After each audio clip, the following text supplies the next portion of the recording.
What's going on, everybody? My name is Chris, aka RoboPack92, and you are watching This is the Waypoint, the one and only Star Wars discussion show right here on the Shared Screens Podcast Network. Today, this is it.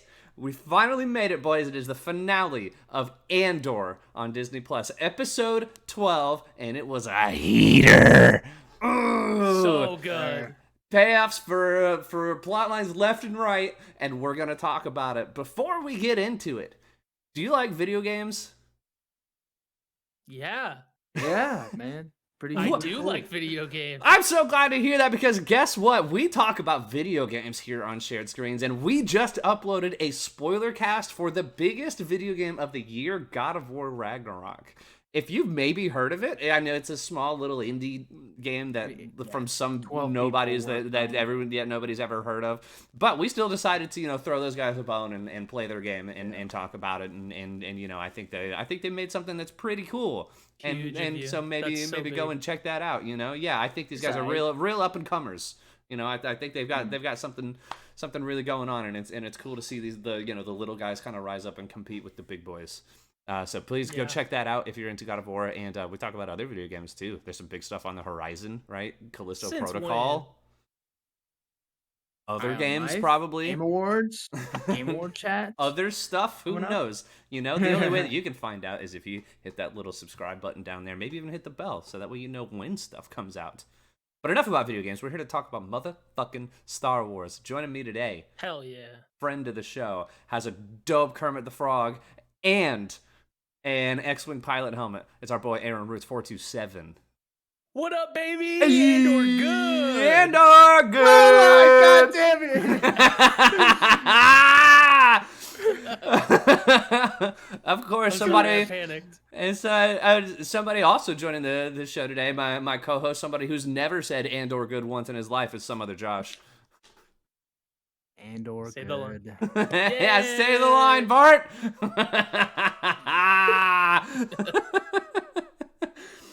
I'm so stoked to talk about Andor with you guys today, and boy, was this episode meaty.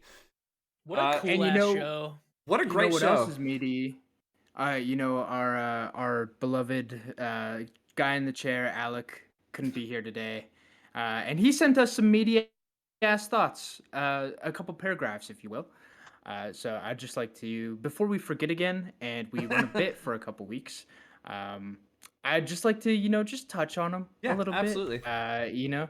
So, boy, oh boy, is there a lot to sift through here. All right, so, he starts us off with, now that it's out, he can confidently say this is the best piece of Star Wars content, his favorite piece of Star Wars content, for sure.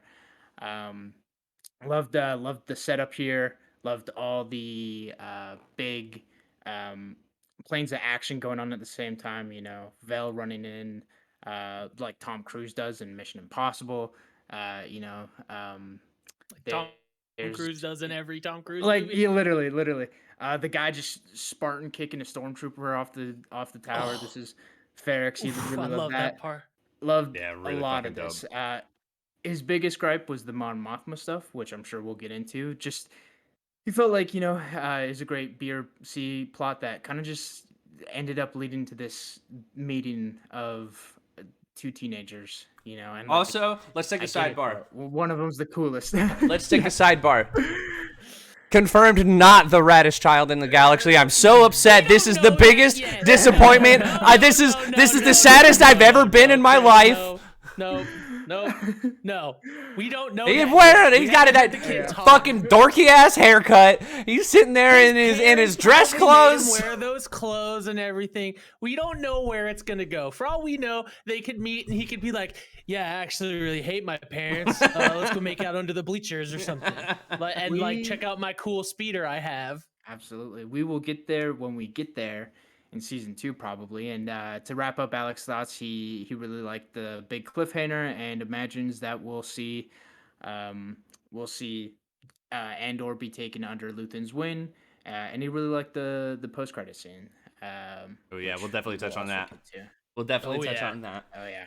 So yeah, I think there's really a lot to get at. I'm so happy to see my my sweet cheeks, my good time boy, the hammer guy, getting some action and kicking a dude off the tower. That was really man. great. He continues to just stay moisturized, thriving, and in his lane, and I love him. He is the I best. really like when I saw that moment. I was like, "Fuck yeah!" But I really wish he would have hit him with one of the hammers. I was instead of just kicking fucking him. break the armor. Yeah, just I needed that too. Yeah, and especially Uppercut. because like we were talking about it last week, that's become such a big staple of Disney Star Wars. It's just watching like bits and pieces like come off of the armor Yeah. Oh, and yeah. just shattered, whether it's Boba Fett, and I needed that too. I was so desperately waiting for it, but then he just Spartan kicks the Yeah. one dude off, and I was like, you know what? I'm Yeah, good You with it's this. gotta, kinda- you it's gotta, you kinda gotta sick respect that the he kicked choice. him. You He's gotta just respect like, the choice. Ding, ding, ding. Bam. He- Just I was right gonna say, back to it's it, like yeah. these are for work. This is for your ass. Yeah. You know what I mean? Like, Yeah. These are my tools. My foot is my weapon. Would have been sick if we would have drop kicked him.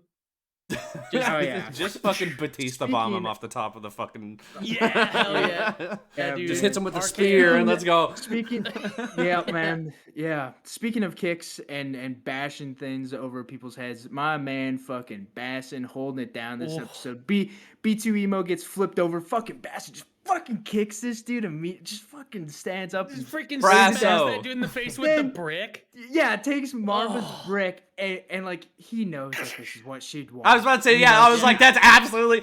There's Want her nothing more than pregnant Maarva versus would have violently loved than against to make sure Empire. that her asses are used to Yeah, beat a man. stormtrooper in the face with. Yeah, go ahead. My last request is to dislocate some motherfucker's jaw. Beat the with fuck brick out of with somebody with my ashes in brick, it. please. Damn. Fight some fascists with my fucking rotten corpse. Yeah, it's Yeah, so dude. dope. It's so rad. There has never been a bigger ride or die in media than Brasso, dude. Like, what a fucking homie from start to finish. MVP of the show. Okay. Yeah. I'm in. Absolutely. He's like, I'll And do if- what I gotta.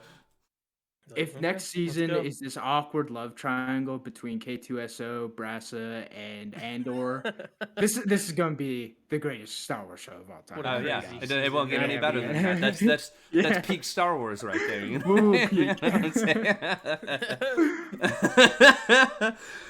Yeah, so I mean, there's definitely a lot to get into here because they did such a great job of finally bringing to a head. This is the culmination of 11 episodes of plot lines, right? And I feel like it ended in a way that is satisfactory, but also still there's more to come, and we know that, and it ends in such a way where I'm like, yeah, bring on more, and I'm so sad that we have to wait like 2 years to get more of these, but I will wait. Andor season 2 has started filming as of the time of recording, which Yep. is November 23rd. Couple It started days ago. yesterday, the 22nd. I'm so Hell yeah, stoked about brother. it. It's gonna be great. Tony Gilroy has already confirmed we will see K2SO in season 2, and I'm just like, Yes. Damn time. My boy. You know what I That's mean? what's holding the We show have back. to. Like, we have to. Yeah. But yeah, so to kind of start diving into it, one of the first notes that I have here is I love that we're already starting to get like these visual connective tissues to Rogue One. Tony Gilroy has said multiple times that Rogue One is the final chapter of the show. Everything in the show leads to all of that paying off later in Rogue One, and we're already starting to see little things like that. We had the Shore Troopers earlier in the season, right? We see Death Troopers this season, which is fucking yes. I love the Death Troopers. Hell They're yeah, so bro. cool. They're so cool. And even just things like the like that four-winged Imperial shuttle that we see all the time in Rogue One. Like there's one stationed on Ferrix. In the really sweet opening shot of the Lambda shuttle coming in at night. Yeah, bro. Like just so good. You can also see, like, in the background there, it looks like walkers that we see on the shores of Scarif, Yeah. like, way later in the end of Rogue One, like, they're being built on Fair. And So so it's it's like, it's yeah, that sort of thing that I love, because those are, I mean, of course, at this point, things like Shore Troopers and Death Troopers almost feel like Star Wars staples, but it is sort of I think just a cool visual indicator to lead us, like, hey, don't forget, this is where we're headed. You know, this is where it all comes about, and I love that those were all things that were made for Rogue One that they're now kind of retroactively like putting in the timeline prior to it to connect those together, and I thought that was really awesome. I love that the whole opening of the show is just everyone going to Ferrix for this event, right? It's so cool to see, like, you know, Luthen lands in a spot again, and he's on his speeder, right? You have this fucking nerds in their hats on the Yeah, you have on the Ben shuttle. Shapiro and Paul Blart hanging out on the train. Trading hats like with trading each other. hats and stuff. I just like the first time they met in like episode 2, they did that. I was like, nerds! I was just like screaming at him. I was like, you fucking dorks. I love that. It's just they did such a great job of building the tension towards this, which is already like an event that we knew was happening. We knew Cassian was going. We knew like all of these people were looking for Cassian at the same time, and they just immediately set the stage and did something cool. And God, the show is so good. The show is so Yeah, dude, for good. real, bro. What like my favorite part in this build up too, not only are we getting everyone there, but we're also seeing this kid who's been affected by the Empire and who's lost his father to the Empire. Building Just a build a pipe bomb. bomb, basically. Yeah, man. And you know it, That like was this so is sick. what he's been driven to, and I was like, holy shit, this is weird, but like shit's Go about to off. blow Straight up Star Wars like pipe that. bomb, Yeah. but it was so cool to see kind of like the Yeah, ins and man. outs of it. He like twist the thing and like the Starts lights ticking. up, and I was just like, ooh, Yeah, ooh. man. Yeah. And also just Wild. anytime I see like bombs in media now, I just always think of fucking Jake Johnson in New Girl talking about. He's like, I didn't have anybody clear my internet history. I wasn't building a bomb. I was just curious. This is one of my favorite lines in all of TV. I love, of course, seeing that sort of wedge continuing to drive between Vel and Syntha, right? Where she's like, mission first, nothing else. And Vel's like, come on. Just like look away from the window, talk to me, and Come she's like, on, "No, let's I just gotta, make out for let's a just make second, out with me." dude. She's like, "I gotta go Chill I gotta out. go stab some people, bro. Are you kidding me? I'm here to do shit." Which also she's just That- carrying a That fucking moment shank was on her. fucking sick. Just stab that guy, and then later she's like, "You have blood on you," and she's like, "It's just blood." Yeah, he's like, "Whatever, Like, it's no, not mine. like full well, it's not her blood. Yeah, It's not mine. It's Don't like, worry." No, not my, it's not. Oh, it's fine. It's not my blood. That's how you contract Damn. diseases. Come on, Sid. Right, Yeah, dude, yeah, exactly. this is. Well, in Star Wars, they'll just throw you in a 2024. back to tank. You'll be fine. True. Yeah, true. No absolutely. STDs in Star Wars, dude. Back to tanks, but I mean, it's while you're in there, you definitely will spend some time in like a weird green filter going through some of your memories of your past life. Right. So I mean, You'll have it's some required. crazy nightmares. Yeah. He's like, man, remember that time I spent a year in a Tusken Raider camp? Remember that time I killed all those younglings? I love. I think one of the coolest things that I've ever realized, and I want to know if you guys picked up on this as well. So, one, we get to see a Star Wars marching band, which is really fucking dope. As somebody so that rad. comes from an orchestral background, like I love music. I played violin forever. It was cool to see like space French horns and flutes and Right. Yeah. stuff, and I love that it's mixed so that like it actually sounds like it's just like these sort of 12 people playing. It's not perfect, right? It's not. This isn't like the London Philharmonic going in and nailing every one of it. It's imperfect in parts to make it feel like it's happening right there. But what I realized as it went on for a minute, I was like, the funeral march that they're playing is the intro themes of the show all combined. When the logo Oh, for pops real? up and it's Andor, and I was and every episode would have like a, because it would only be a couple seconds long. It would would be a have like a different slightly different variation one. every It's all of time. those combined is the funeral march. That's Interesting. sick. Yeah. And I so was literally wondering the why whole when show on Disney- is leading towards this. I was wondering why on Disney Plus when I click skip intro, it still makes me watch 15 more seconds of an intro. That's just a title card, Yeah, man. and apparently that's why. The title card theme is the song that the funeral marching band plays, which is really fucking cool. That's awesome. What a 'cause that neat was thing. a very powerful moment in that episode. The music definitely played a big part, not just of oh god, what's his mom's name? Maarva. Not Maarva. just Marva's funeral, but of just the whole episode. But Mhm. especially in that scene, the scene or the shot where you have like the building in the center, and then you have both teams of like marching bands coming down, and like the music got like really sad. So Like cool. that was like really cool. And then the moment where the music changes is like chill inducing. And then like the camera comes "Shit's gonna down, go too, down." and you can see all of the Yeah. Imperials like lined up, like the riots, Yeah, the man. riot troopers all lined up, and I was like, oh fuck, this is really sick. That's so About to good. go down. Oh my god, I want it's someone so to good. edit like once everything starts going south. I want somebody to edit, and maybe I'll have to do it. edit Kylie Jenner from that Pepsi commercial in where she gives the Yeah, Pepsi man. to the police. That'd be Yeah. cool. That'd be We funny. do we do the A Train. The A Train one, yeah, Oh, where A he's yeah, Train that's popping right. in force style. Yeah. he's like, Yeah. no. Oh That'd be no. Yeah, I love I think the planet of Ferrix is really really fascinating, especially like this town, because that community is clearly so close, and it was cool seeing like clearly like how beloved Maarva was to just like everybody there, right? And when B rolls out and does like this huge projection of her, and she starts giving this speech on it, it's like, hey, we fell asleep and we let these guys in our homes. Like, she's like, if I do it again, I'd start capping motherfuckers immediately. You know, I was like, Marvin's cold as fuck. If I could go back and do it all over again, I'd get up early and fight the Empire. Yeah. Like, damn, bro. Oh, yeah. Yeah, she's hard as hell, and I fucking love Marva. But it's so interesting to see that sort of integrated community in Star Wars, because I feel like Star Wars has a tendency to sort of like focus on these lone heroes, right? These people that kind of rise above and do all these things, whereas here it's all of these people like working together, like not only in like solidarity just in their actual jobs and stuff, because that's how the show starts. We see like that dope shot of the wall of gloves and everybody going off to their jobs and helping each other out there. But then, I mean, yeah, as soon as you have like the rise of fascism in their town, they're finally like, enough is enough.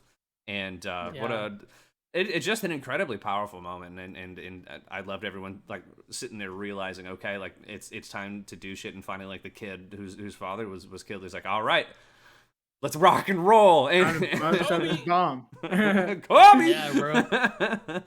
Throws a crazy, bomb and, that like, hits a bunch of grenades and just like set shit that off. was so cool. And then like those moments, and then right after when they're like, all right, stop pushing them, like start shooting. Dude, intense. Like that shit was crazy. Never in Star Wars have blasters been as like, they've never Dangerous. seemed so dangerous before. It's like, Right. literally, it's like you get shot in the back, you're dead.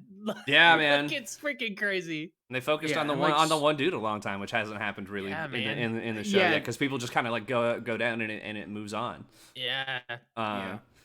I do love like this scene also like giving more credence to Obi-Wan in New Hope, being like, only Imperial stormtroopers are so precise. Like like they were fucking precise. They were dropping dudes left and right.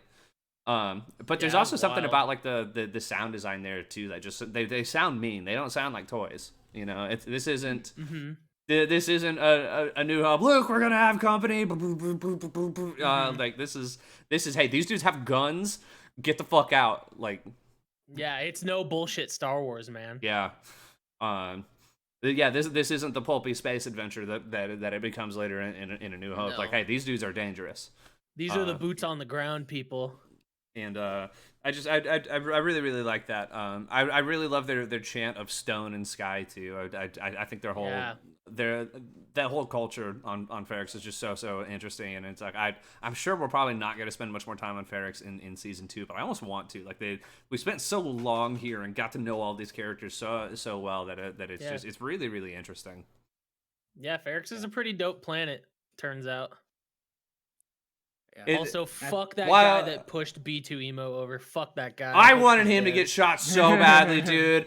I can't. How could you do that to the sweetest trash can in all of Star Wars? Like you're Yeah. just what a human trash can he is. I was hoping that B2 was gonna pop up and start like doing like R2 does, where all of his like things pop out and he starts electrocuting people and like spinning around. That would have been great. Maybe season 2. Turns out he's like Chopper. He's just got a holdout blaster like located somewhere. He's a somewhere stone in cold image. killer. Boom. Yeah. Yeah, man. That dude was.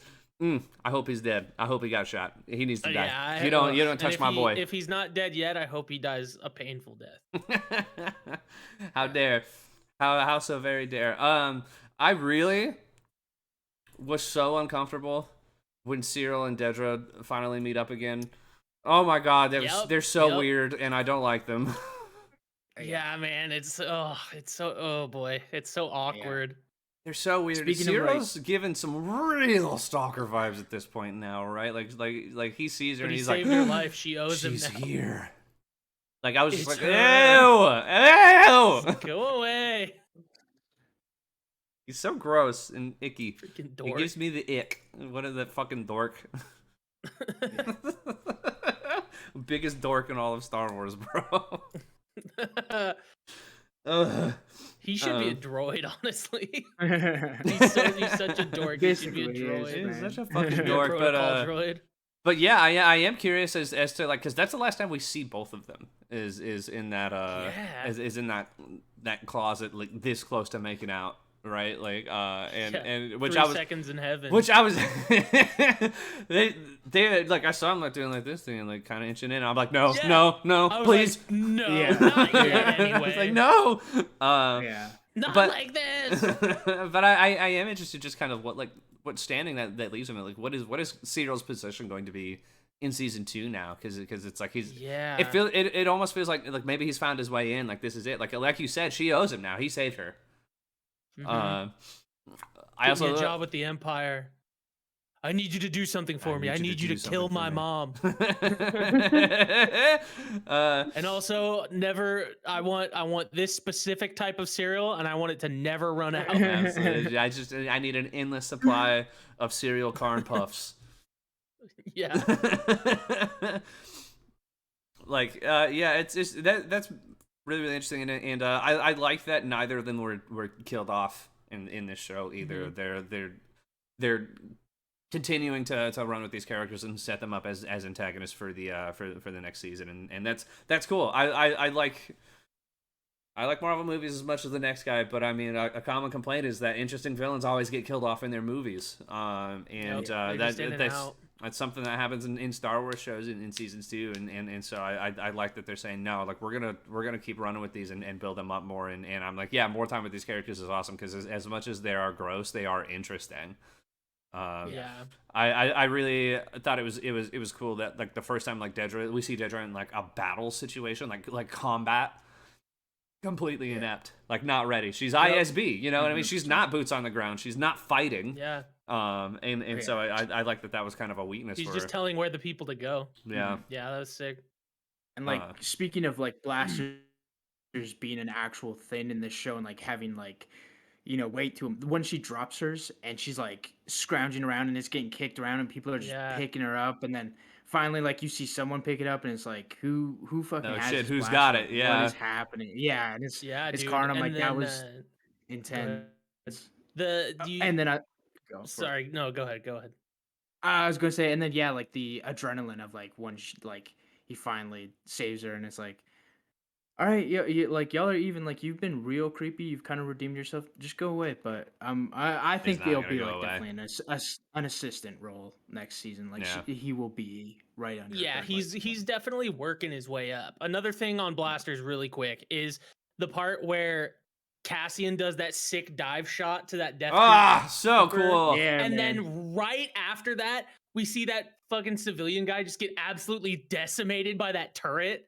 Like Yeah. that was insane. Like oh my Yeah. god, it was insane. I was like, oh man, that guy's Swiss cheese now, bro. Dude, Gilroy knows That how to or, shoot like- action, man. Like, he does it in a Yeah. way that it's like you can clearly see everything that's happening. Like, you understand the stakes of it all, and also now Cassian is one of 2 like confirmed people to or like one of 2 people that we see on screen to have a confirmed Death Trooper kill.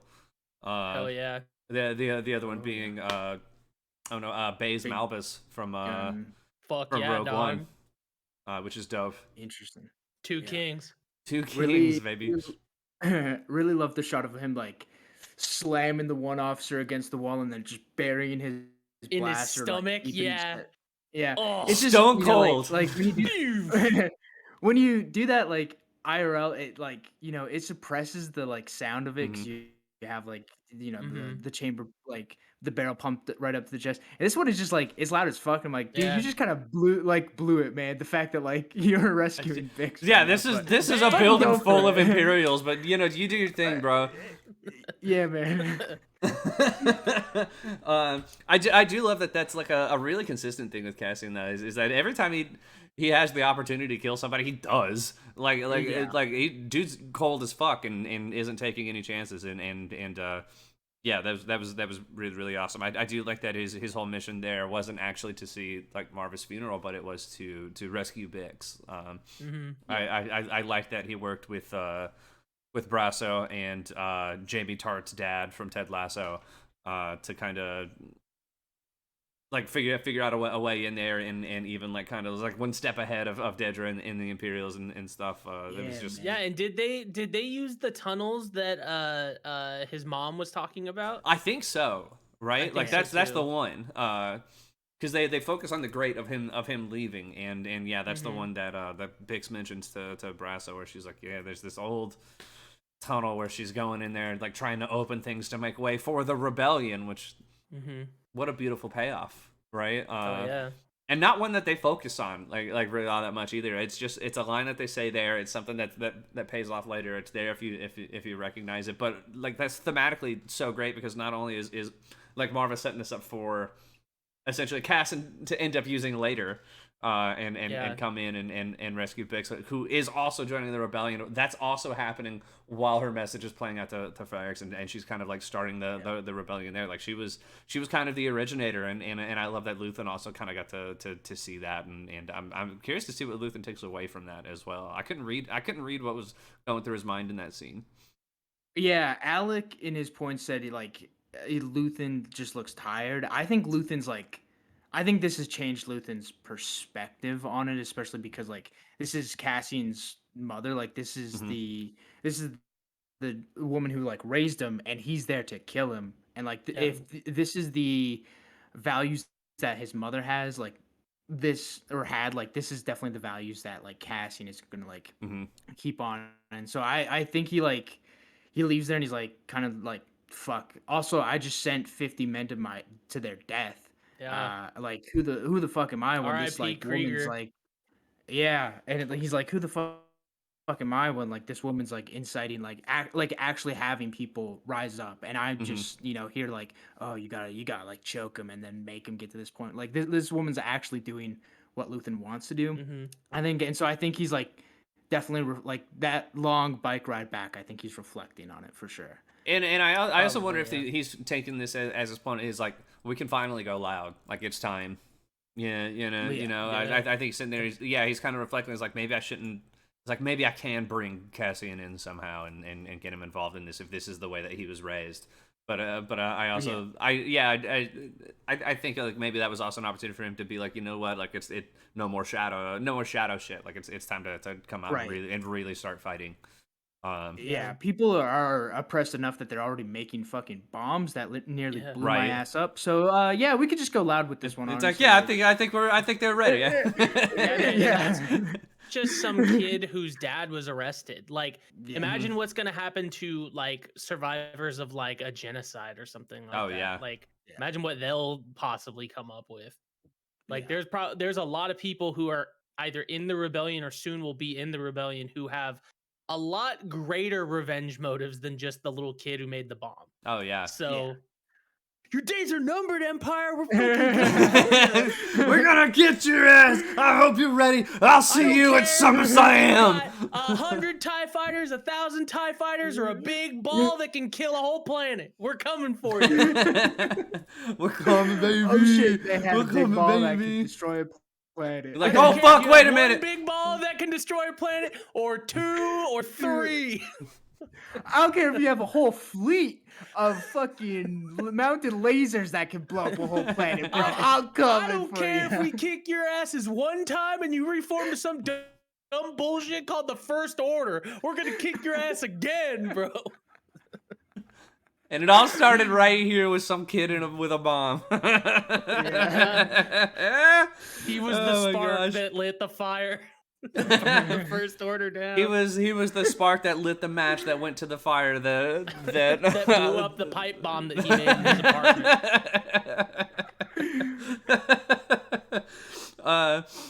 Fucking I love that. Of course, you can't have an episode of Andor apparently without getting a climb. I love that, they're on the ship. You got Bix out, you got Brasso and B and another one of the daughters of Ferrex, and he's like, hey, you get to this point, you stay low. You get here, climb. Like go. It's such a weird reoccurring thing. I don't know what the meaning is behind it, or if it's just purely coincidental. But I find it very funny that they're constantly people in Andor's life are like, climb, you gotta climb. It's a trigger word for him. It's like his like Winter Soldier activations. Yeah. Like, It finally like, hits climb, and K2 K2 finally says it at the end of Andor, and you can just see the PTSD in his face. Of he's like, oh no. Yeah.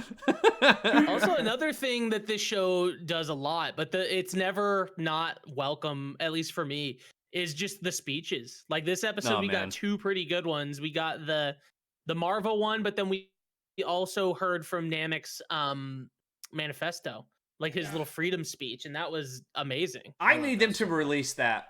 Like put out like just like even like a voice recording on Twitter or something. Like I need to hear his whole manifesto, because it was so fucking good, dude. And I love that it's playing like at this point where like Cassian's like silhouetted in the opening of a ship in the rain, and he's got this dope trench coat, and then I'm just like, this show's fucking awesome. Yeah, man. And if Disney like put out, because it like it's in a little bit of like a leather leather notebook kind of a thing, but like a Star Wars version, and it has like I think it has like a wrap to it. If they put that out and sold it at like Galaxy's Edge, and it's just like this manifesto on fighting fascism, like I'm buying it. Yeah, bro. Fucking, it'd be perfect, dude.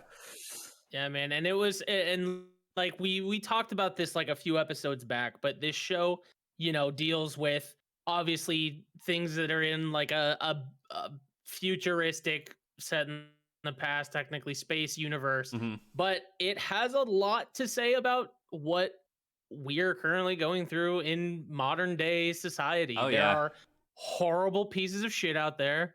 Fight against them any way you can, even if it's just a vote, like, you know. I mean, episode 3 was basically on Elon Musk. Episode 3 was basically Star Wars says ACAB, you know, like and then you've got a whole plot line that's like a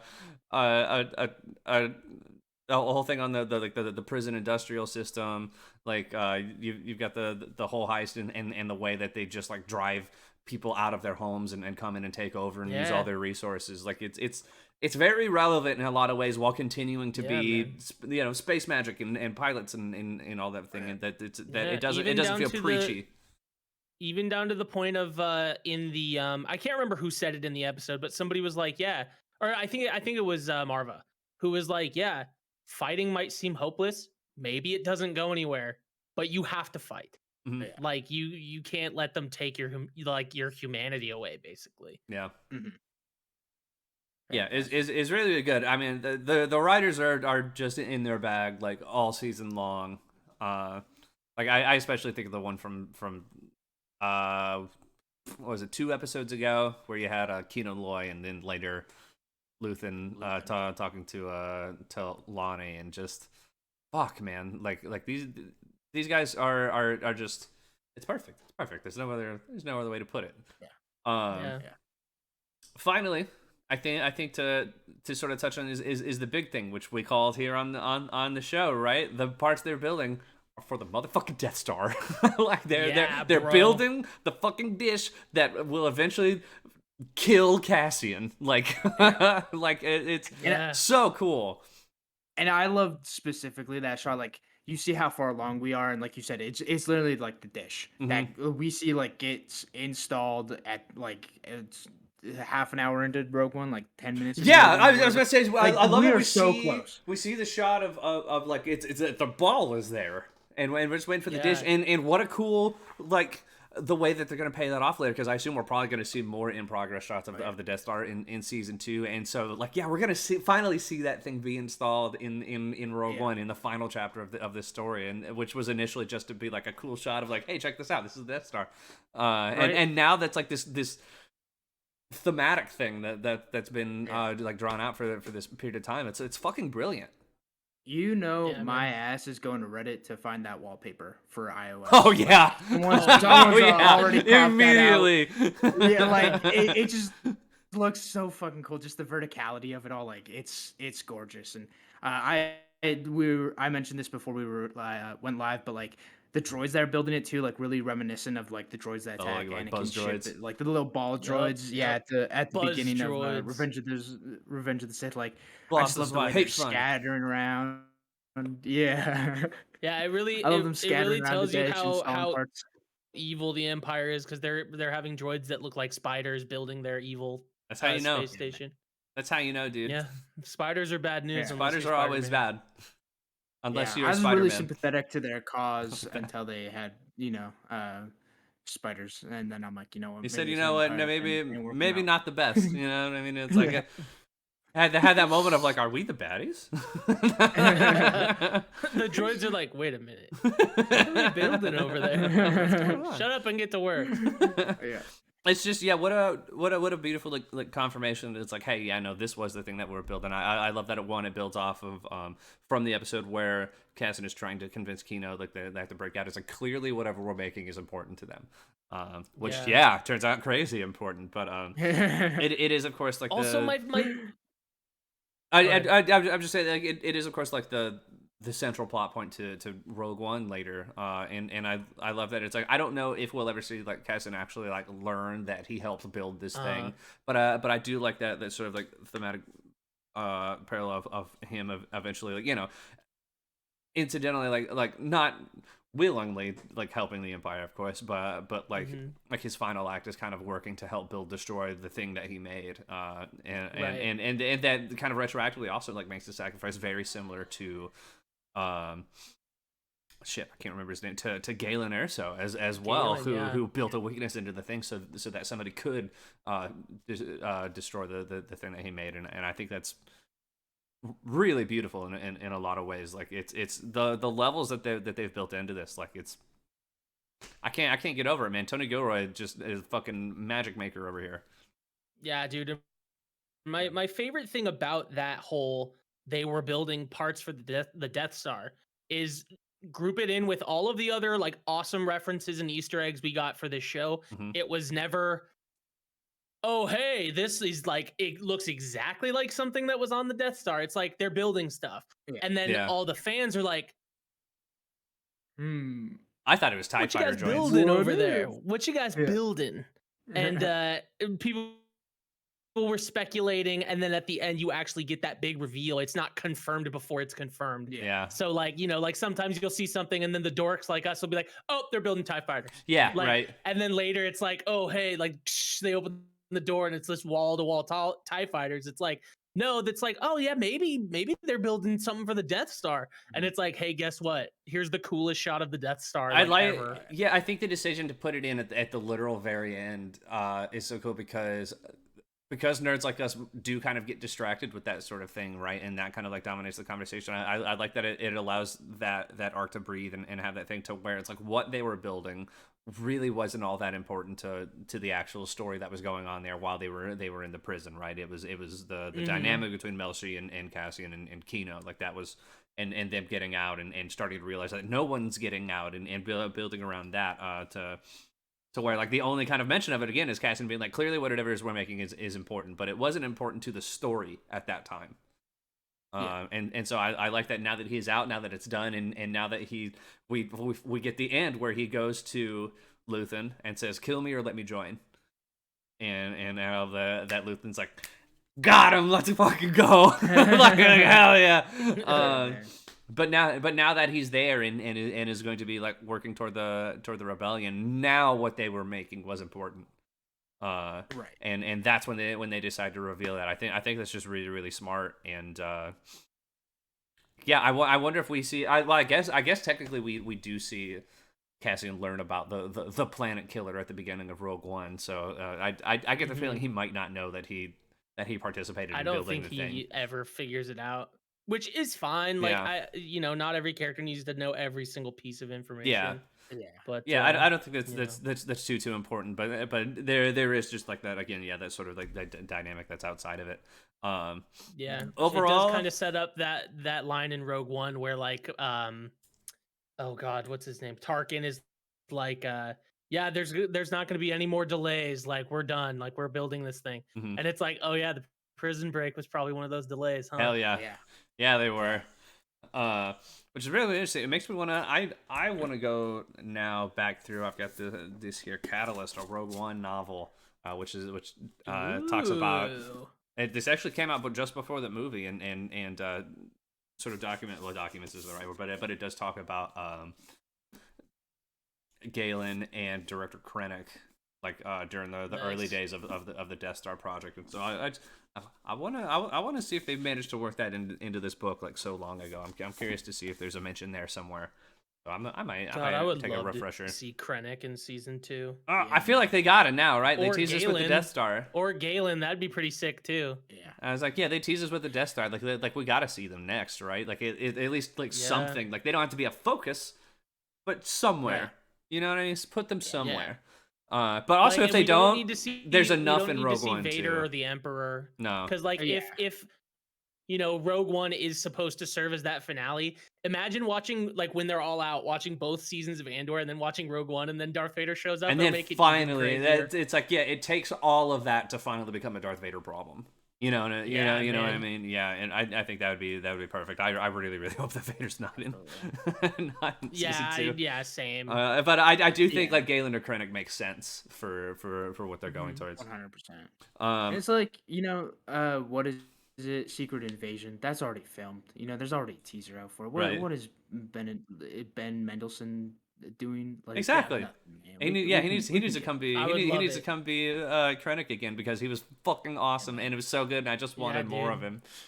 We need more badass Imperial guys with capes, dude. I'm telling you, man. Especially too, like I loved all the ISB stuff this season in it. So if he's like kind of taking control of that too, while also like looking after the Death Star, because like.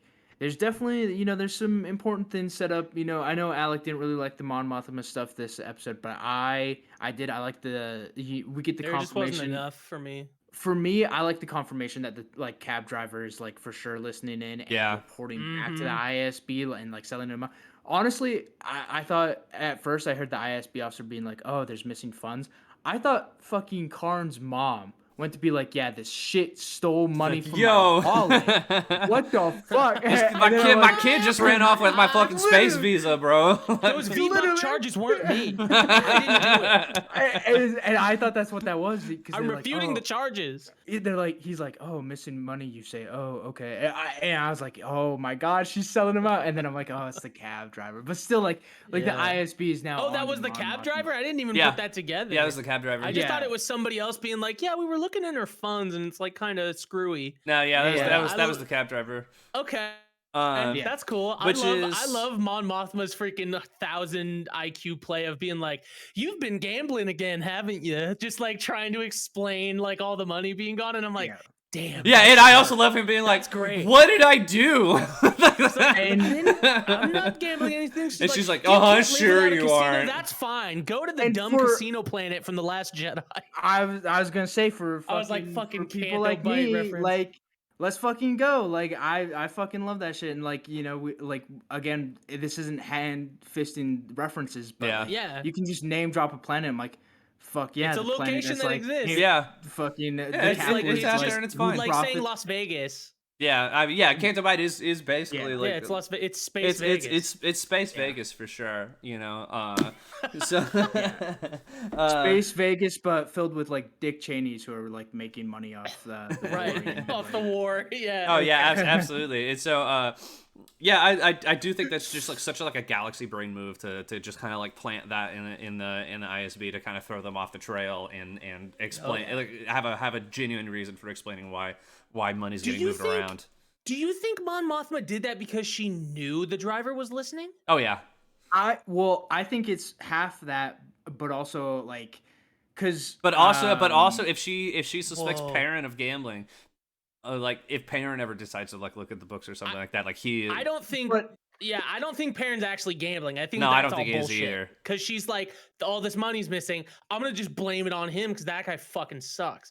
But if she's also doing that so the driver will hear and report it to somebody, oh my god! That's what I think it is. I think it's I think that's just a galaxy brain move to kind of plant that seed in the ISB because she knows the driver that she's being watched. That's something that she says a bunch of times earlier on in the show. Yeah, that's true. Yeah, but also like she knows because like she's talked about it so much how her daughter and her husband are teaming up against her and Mhm. like Mhm. last episode Val's like what does Perrin think about all this religious shit she's like he He's doesn't open. care Yeah, like he's yeah, he open doesn't Like give a to it shit. he's fine. he will let her do whatever she wants and so by confronting him with this that's a way for her to be like well I have a proposition to fix this. You're gonna let our daughter meet with this fucking 14-year-old fucking Oh, kid because like you've so been fucking smart. gambling it away. Like she's the ultimate like just girl boss like Gatekeep. gatekeeper, and I'm Yeah, fucking dude. here for yeah, because like yeah, for me, I read it more as like that's her way to like force his hand to allow this meeting to even Yeah. fucking happen. Because if Ooh. parent gets a word of this, like he's gonna be like, no, if our daughter doesn't want to Oh meet yeah. this fucking creep Well, edgelord, Yeah, well, well. dude. she Also, doesn't especially have because to. like he's in the pocket of like a bunch of like Palpatine's advisors and stuff too. I mean, he's like he says how fun they are, which is so funny. Like in episode 2 Yeah. or whatever, which is so fucking weird. Yeah. But like yeah, I think that's just like a galaxy like huge IQ move on like I think it could be both things. You know, it's like convincing Yeah. parents to get around this and not like immediately go head to head with this decision she's making, but also to kind of like keep the ISB off of her trail and have like a And genuine excuse. I love absolutely, and knowing Mon Mothma, it definitely it Oh probably yeah. is both. Like she's just fucking wheeling and dealing. But because it's happening, I do also love that. I mean, it's starting to propel us towards a point that we know happens in Rebels, where eventually she's going to go loud and pull herself out of the council, Senate. the Senate, and go full on rebel. And I feel like that's a moment that we have to see in the show, right? Of her being like, Yeah. you know what, I'm Rebels. Like, let's go. Like, Yeah. Next season, she's gonna be Rebel like, Alliance. next season, she's gonna be like, you allowed our daughter to meet with that fuck bag. Here's the divorce papers, you fucker. I'm We out. don't know Later, that he's a fuck bag bitches. He's probably cool. We just need to learn more about him. Man, he looks like a fucking dork. I don't know Well, if it was yeah. late a shot and camera angles. That dude looked 5'2" to the fucking 5'8" daughter of Mon Mothma. This dude He's looked like so short and Maybe she's dorky. wearing heels. We don't know. like short kings rise up, but like man, Mon this Mothma's a ain't tall it. lady. Look, Confirmed when not they the opened coolest the kid door- in the when galaxy. they What a opened the door, disappointment. I wrote all caps. It's him. It's the coolest kid in the galaxy. And then Yeah. a bunch of exclamation marks, and then in parentheses, one question mark. we need to like 'Cause we CGI don't know in yet. like we need to CGI in just like vape like disappearing. Through Oh, the yeah, doors and, like, absolutely. just some And O's coming play out. Bad to the Bone. Yeah. He's got his Put he's got the a phone CG and Leia like from Rogue One in there. he's got like a data Yeah. pad in his pocket that's playing like Star Wars SoundCloud like mumble rap, dude. Yeah. Just like Yeah, absolutely, great just the day. raddest child you know. Yeah, he's the coolest kid of all time. Awesome. To kind of wrap things up now that we're at the end, I want to get your feelings on not just this episode, but the show as a whole, because we didn't do our episode impressions at the beginning. Give me your series impressions now, Aaron. I want to hear from you first, man. How do you feel about season 1 of Andor? Okay, so it's no secret that when this show started, I was kind of like so on it because Yeah. it was, a slow burn, and it's not what I'm used to with Star Wars. And I'm glad I hung in there because this is like I might agree with Alex. This is like one of, if not like the greatest Star Wars things ever. And there's no lightsabers in it. There's no blowing up of a giant space station. Mm-hmm. There's no lovable scoundrel with a big giant walking carpet as a best friend. Like, it's real. It's a character study of not just one character, but many characters and the planets that they live on and that they go to. It's a remarkable TV show, I would go as far to say. I haven't really been keeping up with all of the other big TV shows like House of the Dragon or anything, but all of those shows can eat shit as far as I'm concerned, because Andor, pound for pound, is incredible. It's very, very good. I can't wait to rewatch this show with friends who have not watched this show yet, because they were like, is it any good? I'm like, yeah, wait a little bit. And then I was like, binge it. And we're going to binge it. Hopefully, like, maybe even tomorrow. Who knows? yeah. Maybe I'll show it to the family. And they're like, Star Wars again. I'll be like, just watch this. Trust one, right? me. It's good. But Josh. yeah, overall, loved it. Can't wait for season 2, man. It's gonna be a banger. It's gonna be so good. Josh, how do you feel about season 1 of Andor? I mean, Andor it's good. high. Andor good, baby! Andor good!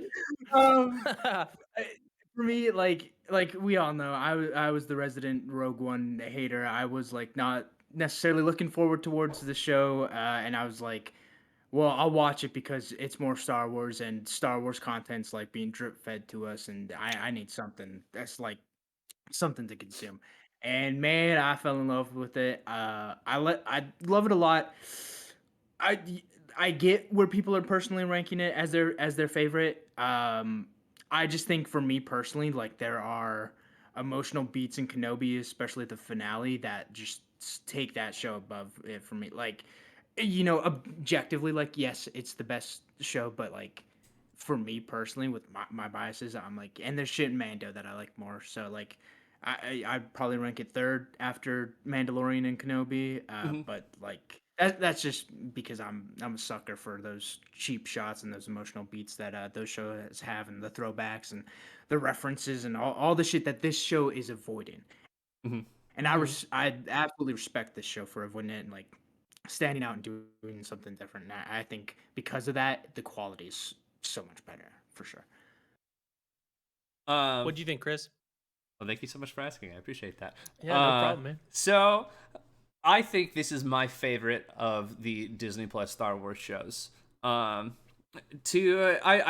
think like it inevitably, just because of what it is, draws a lot of comparison to The Mandalorian and Obi-Wan Kenobi and Book of Boba Fett and all of these other shows. And I don't really love saying one is better than the other. I don't, because one, I don't think any of the Disney Plus series have been bad.